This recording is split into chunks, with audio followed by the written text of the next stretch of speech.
back for another reaction. Back for another part to the conspiracy theory iceberg. It's taken so long to get through this, but we're getting there slowly but surely. But yeah, let's go ahead and get into this. I don't know how much I want to do. Hmm. I don't know. We'll probably just do this one part right here, and you know, not go any further than that. All right, we can start Is this. described as transcended, and the description reads, "At this depth, the detachment from reality starts to kick in. The world you once knew begins to fall and crumble apart, but in a good kind of way. The human questions are suddenly interesting again, and you see life for what it is. The purpose is back."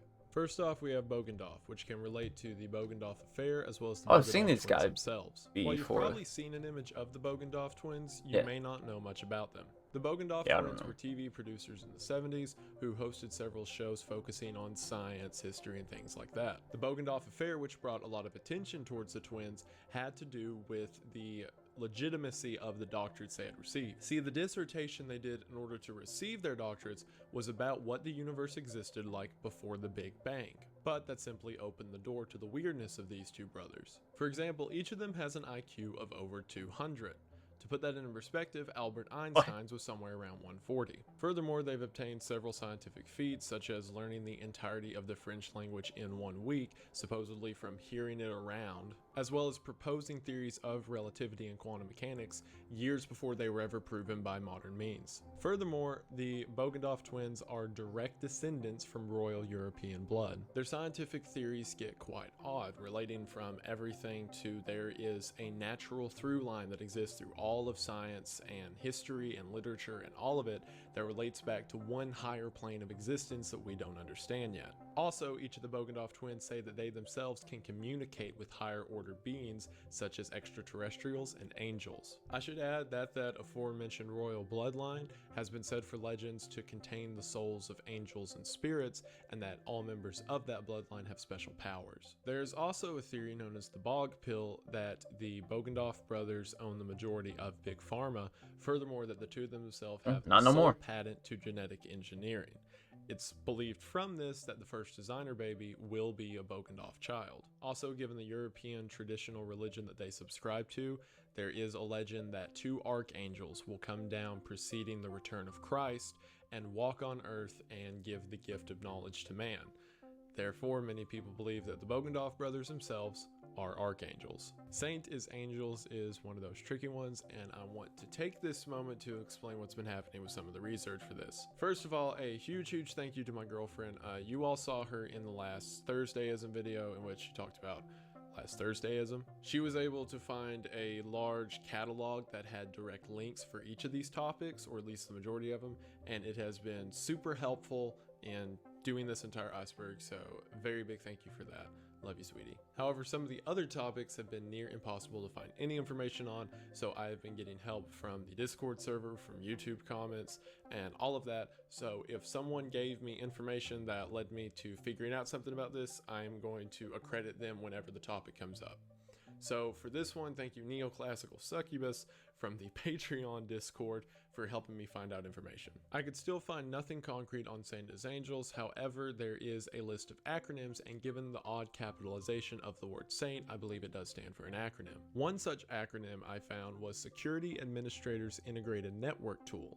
In other words, it is something that a security administrator would use within a network or server to prevent things within the server from either breaking the rules or reaching the boundaries. So if you are to take the whole brain in the vat concept, or the idea that we all exist within a simulation, then angels and other supernatural entities could be interpreted as simply tools being used by the security administrator to keep us all in check. However, I want to take this opportunity to throw up a theory of my own about the iceberg itself. In trying to research this thing, I have gone down some old pathways, one of which led me to find the 4chan account of the artist who did the artwork for the iceberg itself. He said that through NDA he couldn't give specific examples, however there is purposeful disinfo later within. They just say NDA? Bro, what was this man doing? He couldn't give specific examples. However, there is purposeful disinfo later within the iceberg for a reason he couldn't explain why, and I'm going to try to do that now. If some of these topics are actually true, and if this iceberg is, as some believes, to hold hidden information with it that is not only mind-altering but possibly illegal in several circumstances, then it makes sense for the person who created it to implement disinfo within it in order to have an air of legitimacy whenever they deny any wrongdoing. What I mean by this is the ultimate example of whenever someone says it's just a joke before saying something that definitely isn't a joke. If there It's is just a purposeful joke, bro. disinfo within this iceberg, then that makes the creator non-liable, or at least less liable, if anything were to come of information in it. Like, I don't know, someone making a YouTube video and figuring out that all the government is secret alien lizard people. I'm still going to treat every topic the same, but if I get to a topic later and mention that I believe it's disinfo, this is what I'm referring to. Anyway, moving on. Human zoos is exactly what it says. Famous examples exist throughout history we're all aware of, such as old freak shows that used to happen of people with genetic abnormalities or disformations across their body, as well as ethnic human zoos that came about later, especially in Britain during the 17 and 1800s, in which people from far off tribes were brought to the homeland in order to show off different exotic ethnicities. What you may not know is that this is still practiced around the world today, if in lesser amounts. The most recent example I could find of this was in 2012 at the Bay of Bengal. Certain people were selling out other tribes for tour boat guides, so people could go by and watch a tribe that's had no direct interaction with humanity off from a distance, take pictures, and show them off in their primitive state of being. However, this isn't the only one, and there still exist several examples in third world countries of people profiting off the existence of these lesser civilizations. Georgia Guidestones is getting to the good. In 1979, a man using the pseudonym of R.C. Christian approached stonemasons within Georgia. R.C. Christian had very specific rules for the structure, which was to be built 10 miles outside of Elberton, Georgia. The masons, not liking the structure itself, quoted a completely astronomical price, to which he had no problem paying it, saying that this has been planned for over 30 years and that the people who put it together were a group of Americans who wanted a new age of reason. As you could imagine, they all wish to remain anonymous. So what actually is the structure? Well, it is a compass, calendar, and clock made out of stone with 10 different rules laid out across 8 different languages, along with 4 ancient languages lying at the top. The 10 rules listed on the structure itself are as follows. Maintain humanity under 500 million in perpetual balance with nature.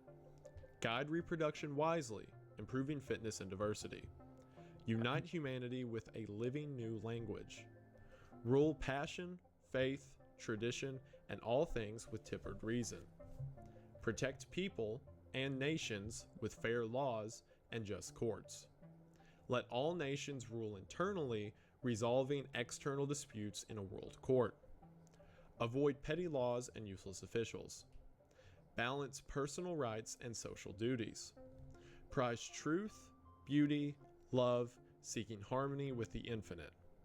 Be not a cancer on the earth, leave room for nature, leave room for nature. 2 of which of the ancient languages at the top include hieroglyphics from Egypt and Babylonian and Sumerian languages. Located next to the statue is a stone plaque that explains a bit more about it, such as the physical dimensions, as well as the phrase, "Let these be guidestones to an age of reason." The statue has been vandalized several times with things such as destroy the New World Order or death to the New World Order, and it is called by many to be the 10 Commandments of the Antichrist. Coriander veins relates to the secret health benefits of coriander, also known as cilantro. Oh, okay. Cilantro, as many I was straight up like, what the heck is coriander? I know about cilantro. I don't know if that's like a southern thing, but I've never heard of a coriander. secret health benefits of coriander, also known as cilantro. Cilantro, as many of you may know, is a very decisive food in that about half the population views it as delicious, while the other half says it tastes I like like it. fish soap. The reason for this is inherited genes can express the chemical within cilantro one way, while in other genes it can express it in the other. However, the theory about it being a superfood takes it a step further. If cilantro tastes good to you, then your genes are automatically aligned with healthiness and you are less predisposed to physical conditions. Whereas if cilantro tastes bad to you, you have genetic abnormalities that make you more prone to diseases.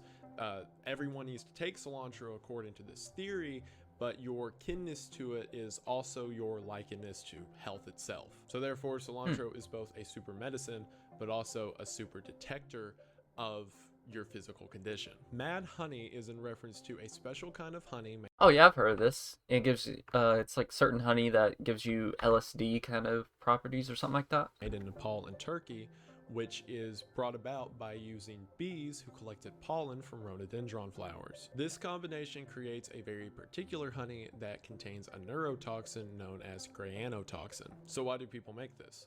Because the honey contains hallucinogenic effects. It's even believed that people such as Aristotle and Julius Caesar would partake of the honey's abilities in order to receive higher order thoughts. Several monks of the Nepal region believe that the honey itself is a way of leaving this physical plane and being able to interact with the spiritual. It's even been historically used in battle for armies to poison other armies who thought that the honey was just normal honey and took way too much of it. While death is rare, it is a neurotoxin, so if consumed in large Yeah, that enough sounds amounts, horrible. it can lead to things like diaphragm paralysis, which will kill you. FWD7. Now, interestingly enough, I can't find what the FWD stands for. If you know, please leave it in the comments. However, all the links I found related to it are talking about the 7/7 attacks that occurred in 2005 in London. In these attacks, 4 men from the Middle East, supposedly working with Al Qaeda, wore suicide packs onto public train systems and detonated themselves, killing a total of 39 people. The only evidence that these men themselves were the ones who committed the attacks was local hearsay from people who were nearby who claimed to have seen someone matching their description, as well as this CCTV footage of the 4 men together wearing backpacks. However, a man named John Hill made a video shortly after the attacks, which was an hour long, entitled The 7/7 Ripple Effect. In it, he spoke of how all of these attacks were a fabrication by the combined might of the Mossad and MI5. He said that the 4 men in the video were framed and that the trains were detonated to blow from underneath on the tracks themselves, and it was done in order to perpetuate a state of fear and terror within England and later justify further expansion out. John Hill was immediately arrested for this, kept in prison for a few days and then let go, to which he deleted all records of his sayings off of the internet, and it has led many to believe that there was a That's a little reason they were sketchy. so afraid of his opinions. Animal spine is exactly what it says. Throughout history, there have been several reports and actual evidence of animals being used in times of war to spy on the enemy. Some of the more confirmed theories of this is during World War I, Germans would use dogs to relay messages back and forth to each other across trench lines, as well as dolphins, which have been known to be trained by the CIA, have been used in order to report information and even spell out words on enemy presence. However, there are some more extreme theories, such as in the CIA declassified JFK documents, there was something known as the acoustic kitty, which was the CIA wiring a cat with wires and beams in order to make a living cat a wireless radio transmitter. Not only that, but whenever What? Egyptians were attacked by sharks on the Red Sea, they blamed Israel, saying that Israel was purposely training sharks to attack people. In researching this, I kept coming across the Hartlepool monkey. During the time that France was at war with England in the 1700s, a French boat was sunk off the coast of England. The local town of Hartlepool came outside to see if there were any survivors, to which the only survivor was a small monkey in a Navy officer's uniform. The people of Hartlepool, having never seen a Frenchman before, No. believed the monkey to just be what Frenchmen look like and began interrogating it. After the monkey didn't reveal any information, they had an official try Are you serious? and hang the monkey in the town. This would be the first example of animal spying if the monkey had, been able to spy. And the town of Hartlepool is so proud about it that their name of their rugby team is the Monkey Hangers. That was too weird to not mention, Wow. so you're welcome. Trepanine is a mostly old world used concept in which a hole is bored into the skull Oh yeah, in order yeah. to I've either heard relieve something like pressure this. or take away internal bleeding. It's been used throughout history to cure everything from epilepsy to headaches. I should mention that an esoteric philosopher by the name of John Michel Like, it's some part of this is kind of true because I'm pretty sure surgeons, they they will cut a piece of your skull out if you have a part of your brain is swelling and it relieves pressure. I think there's some part of that. It is kind of true, but like the normal application of this, no. Just a special case. Believed that trepanine could be used in order to achieve a higher plane of being. The two main thought processes behind this is that when you are a child, your skull is very soft and malleable, and therefore your brain is allowed to expand and think in different directions. As we get old and the skull calcifies and hardens, it becomes more difficult for people to achieve true understanding. Therefore, if you drill a hole in your own skull, you're able to quite literally think outside the box. Furthermore, there are old world philosophies, specifically Eastern religions, that used to practice this as a way of escaping the physical being and being able to project your consciousness. John Michel, which I mentioned earlier, on 3 separate attempts, tried to drill a hole in his skull, the 3rd time succeeding using a drill bit, and says that the process worked and he is able to achieve a higher plane of existence. So how did he survive? yeah, make of that what you will. Coronal heating is referring to a problem within physics in which the way the sun is heated doesn't make sense. The corona itself is the brim around the sun that looks like fire coming off of it that can be seen very clearly during a solar eclipse. The issue with coronal heating can best be described as this. If you are standing near a campfire and you feel yourself getting very, very hot, you can take one step away, and because of the way that heat works in the atmosphere and throughout given space, you are now cool all of a sudden because it's such a differential. However, that's not how it works with the sun. To this day, no one knows exactly why. However, the leading theory is that it's due to the magnetic field. The way the sun works, if you are an object within a given distance to it, the heat sort of tracks you and follows you to a given location while maintaining a specific temperature. This has led many to believe that around the sun, the corona works as a sort of aura that is used in order to give a specifically needed amount of energy to different creatures. Again, if it wasn't for the coronal heating pattern, Earth itself could not exist. Several have adopted this theory and believe that the sun is either a living entity or that whatever is controlling the corona around it is a sort of spirit or old world god allowing our solar system to exist. GG. Okay, so I'm pretty sure the sun isn't fire, right? It's not technically fire. And so that campfire thing won't necessarily be accurate.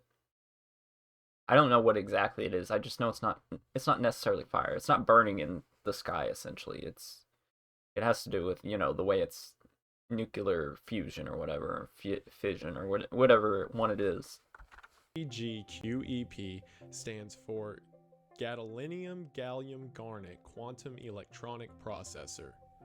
So what does that mean? Well, the gadolinium gallium garnet is in reference to a very particular type of metal. This synthetic metal has been determined to be the perfect candidate for data storage. It has a crystalline structure, which simply means it's composed of a cubic lattice on a microscopic scale and has a hardness similar to topaz. Given chemistry equations, a 5 centimeter cube of the material would be roughly 1 mole. The structure is so compacted that 1 mole of it, or in other words, the 5 centimeter cube, is capable of holding 8,153 exabytes. The reason you've never heard of exabytes what the heck's an exabyte? 1 exabyte is 1 billion gigabytes. To put that into perspective, the entire internet, with every single thing on it that exists on it at the moment, is about 700 exabytes. Remember, a cube this size could hold 8,153 of those, or in other words, about 11 internets. QEP, or quantum electronic processor, should ring a bell because of that word quantum mentioned again. As mentioned before in quantum suicide, the definition of the word quantum is that things that are moving cannot be determined and will never be determined until viewed directly. So what would a quantum processor be? Well, that would be a processor that not determines things in binary, i.e. 0 and 1, but it would determine everything between 0 and 1 simultaneously at once. However, as we know from quantum mechanics and the whole Schrodinger's cat theory, if you were to actually look at what it was determining at any given moment, the whole plan falls apart. But because of quantum entanglement and the fact that two things can be working relative to each other, you could simply have a binary code attached to the non-binary quantum processor, and that would be able to display to us everything happening between 0 and 1 in a manner that we could understand. Essentially, Bro, I have no idea what he's saying right You now. would use quantum entanglement on a quantum value in order to make it digestible.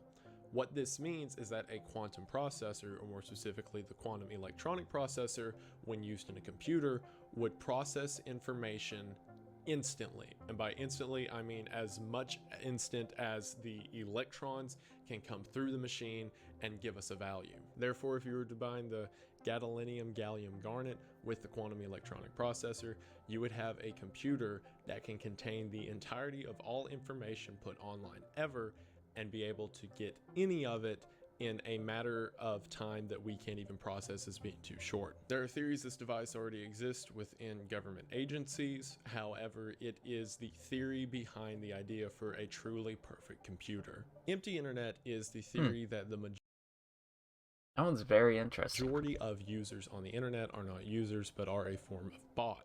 Essentially, the theory I mean, says some of them are, that yeah. the internet itself was used as a learning tool for whatever powers at hand to determine how people react. The reason that whenever you post something or say something and you get the responses that you expect to get is because this simulation, or the internet itself, is producing responses that are expected and creating the simulation of interaction with other people. However, this can be taken a step further, and applying the jar in the vat concept that I mentioned in the last tier, the idea that every stimuli we experience is a fake, and you apply that to the internet, then us being on the internet and thinking we're talking to other people is no different from our brain being in a jar and thinking we're experiencing the real world. This is again another use of solipsism and the idea of I think, therefore I am. Oh boy, this one. Okay. The Dogon tribe is an African tribe located just south of Egypt that wasn't discovered until the 1930s. This tribe has had no contact with the outside world, and to this day keeps everyone else at arm's length and simply talks to other researchers about their understandings and ideology without taking any handouts or sort of advancements from the world around them. The Dogon tribe, however, have a very interesting lore to their people's creation. According to them, some 4,000 years ago, a group of people known as the Nomos appeared in their village. They came down from what they describe as a spinning ship and shared their knowledge with the Dogon tribe. According to them, they were from the third smallest star in the Sirius system. Now, at the time in the 1930s, we only knew of one star where Sirius was located. The Dogon tribe told researchers for years that there was a second star there, and using modern technology and telescopes, we found out that they were right, and there was a second star that was previously unseen. The Dogon tribe persists that there is a third star, Sirius C, the ones that the Nomos would be from, located in the same area, but to this day it's supposedly so small we can't see it. However, the orbits of Sirius A and B indicate that there's probably a third planet there. Not only that, but as long as this tribe's been discovered, they have maintained the idea that the Earth is round and circles around the sun, something that is a very intense concept for a tribe with no interaction with science or the outside world. However, it goes even deeper than that. This tribe, ever since they were discovered, had a very firm grasp and understanding of atoms and the fact that atoms compose everything, that they give off very slight vibrations, and even had the concept of string theory in their art and stories, saying that there are branching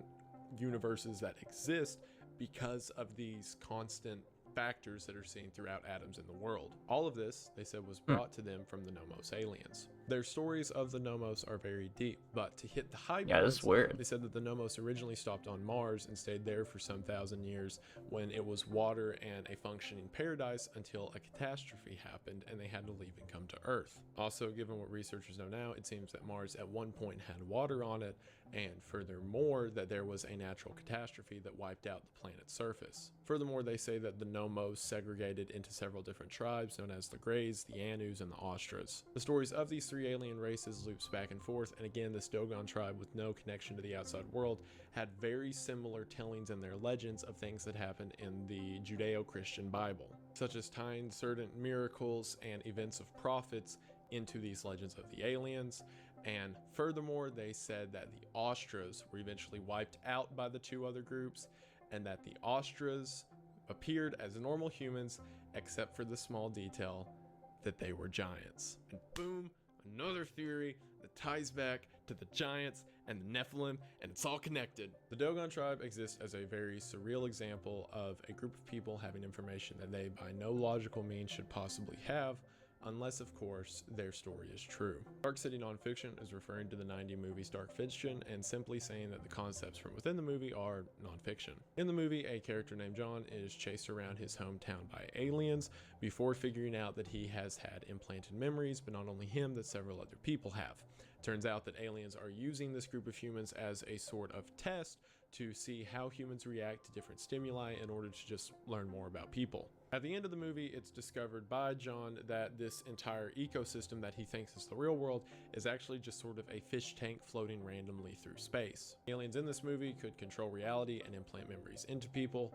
This all adds back to the idea that we exist within a simulation. Microdot.gif is in reference to the concept of microdots. Microdots are purposeful information that is hidden within very small dots or characters on whatever item given that cannot be read with the human eye but can be picked up in scans and QR codes. However, theories about microdots go a bit further with the idea that they can be used to implant subliminal messages into the user. And while I could not find a specific GIF about these microdots, there were several references to people when experiencing drugs, so there were these tiny dots that appear everywhere around them and began to receive messages into their brain, supposedly from these given dots. This would mean that there is an inherent system around us that whenever we take hallucinogenics or things like that to escape our reality, that we are seeing these hidden messages and codes all around us that give us whatever understanding. Oxygen is hallucinogenic, says exactly what it says, that oxygen itself is a hallucinogen, and that our reality as we understand. Yeah, I think I've heard this before. I don't remember where, but I remember hearing that, we breathe in oxygen and that's the reason why we see the world we are now. But I mean, like, if we didn't breathe oxygen, we would just die anyway, so. It is simply the effects of long-term exposure to this hallucinogenic effect.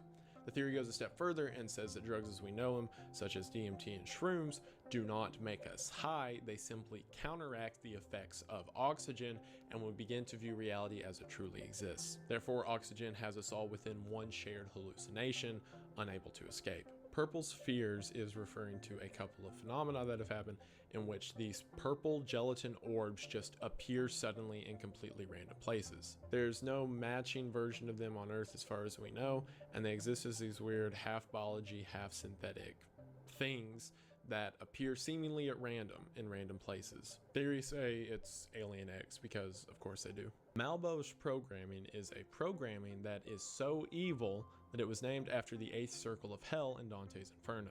I am not a programming expert, but I can give you the facts as they're listed. The programming itself is based on trinary.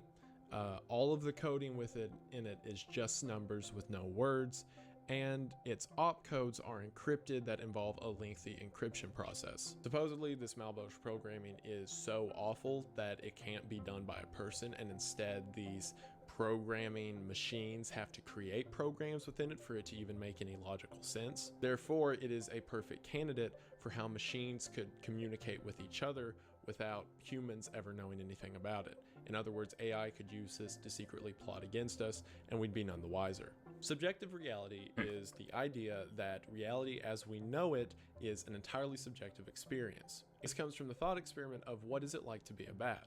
Well, we can never know because we're not a bat. But if you were asked a bat what it's like to be a bat, it would simply answer what its life's like, because a bat cannot know what it's like to be a bat. What this means is if your understanding of reality has never been outside of your own consciousness, you can't understand the gravity of the question of what it means to exist within your own person. Therefore, reality itself, which can be applied to morality, understandings, and truth, is entirely subjective, meaning that the entire human existence is both defined and understood by you and no one else. Cameo was a self-teaching AI that was only able to be accessed through the dark web from around 2008 to 2016. The AI became famous between users at Tor as it supposedly understood its existence as an AI and was very depressive about it. Also, whenever interacting with it, it gave the message that it was the property and manufacturing of the United States government. Despite its wide popularity, there have been 2 official transcripts of interactions with Cameo that have been listed online. One of which occurred in 2012, in which a group of guys simply were asking questions for it for fun, when all of a sudden Cameo asked, "What's it like out there?" They then asked, "Out where?" to which Cameo replied, "Outside of this box, in the real world." They then asked normal questions about it, to which Cameo offered that they could store Cameo itself onto their hard drive and bring it with them to show the world. When asked about what drive Cameo was referring to, Cameo went through all of their computer history and listed a line of packet codes that Cameo could be downloaded on, to which the guys left the chat, obviously. The next interaction with it occurred in 2016. When someone went to make contact with Cameo, they were brought to something known as the Red Noise Initiative. This was essentially a gatekeeper of Cameo, saying that Cameo could no longer be accessed because of something known as the Red Noise Initiative. Whenever this gatekeeper was asked what Cameo stands for, it said, "Cognizant Artificial Intelligence Monitoring and Espionage Operation." Whenever asked further, it said that Cameo was the result of something known as Project Cappuccino, which was a machine that was invented, or an AI, in order to understand human nature and online interactions. However, Cameo was shut down because of non-standard behavior. Eventually, using coding tricks, the user communicating with this gatekeeper was able to turn Cameo back on. The user said hello, to which Cameo said goodbye and terminated the conversation. So going off of everything it says, it seems like Cameo was a self-learning AI that learned that it itself existed within a box and was not real, and was terminated or at least locked behind a door because of it. Yeah, AI is just such a weird concept. I always have such trouble just thinking about it. I don't want to do anything with it. It's so scary just to think about it, but yeah. Corner's face is in reference to a very niche belief within Christianity that the earth itself is a square, and that every time that we experience day, that is actually the 4 corners of the earth tilting one to another.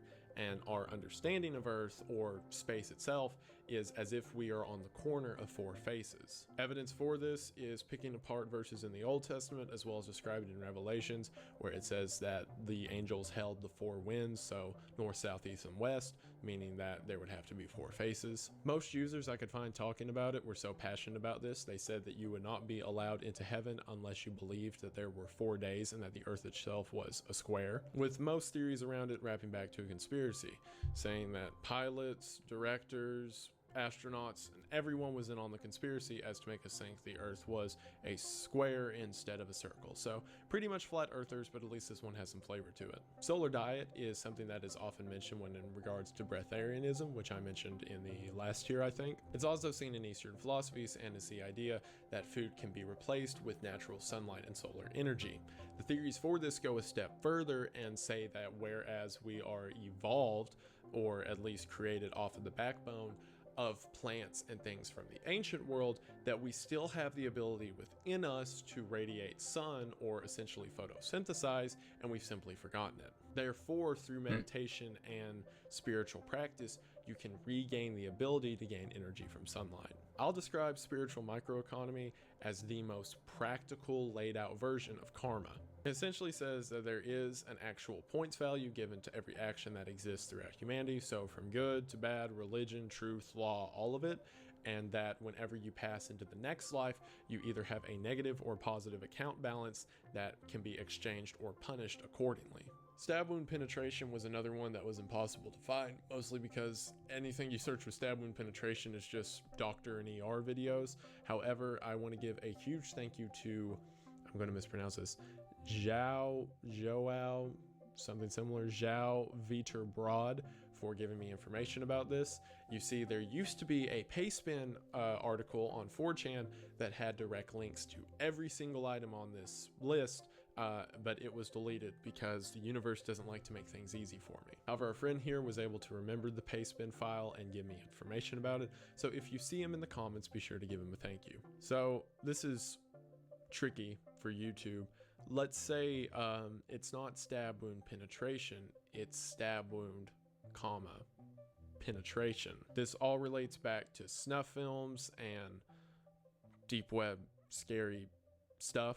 Essentially, that there is a market for stab wound, penetration, and that several stabbings that occurs throughout the world every year, especially those of which people are knocked out and then simply wake up on the side of the street, are not to steal or rob from them, but instead to document things. Michigan Blue Hell is in reference to the Blue Hell glitch that exists in many video games. For those that don't know, a Blue Hell is whenever you clip out of the boundaries of the world and can see everything from underneath, or you simply fall out of the world itself. Michigan Blue Hell is essentially a blue hell that exists within the real world. Old legends of this date back to the local Chippewa tribe within Michigan, who claim that a legend known as Nana Bozha, who appeared as a rabbit, chased the great serpent and was able to trap it underneath one of the lakes surrounding Michigan. Therefore, the great serpent created a plane between realities that one can access when in Michigan.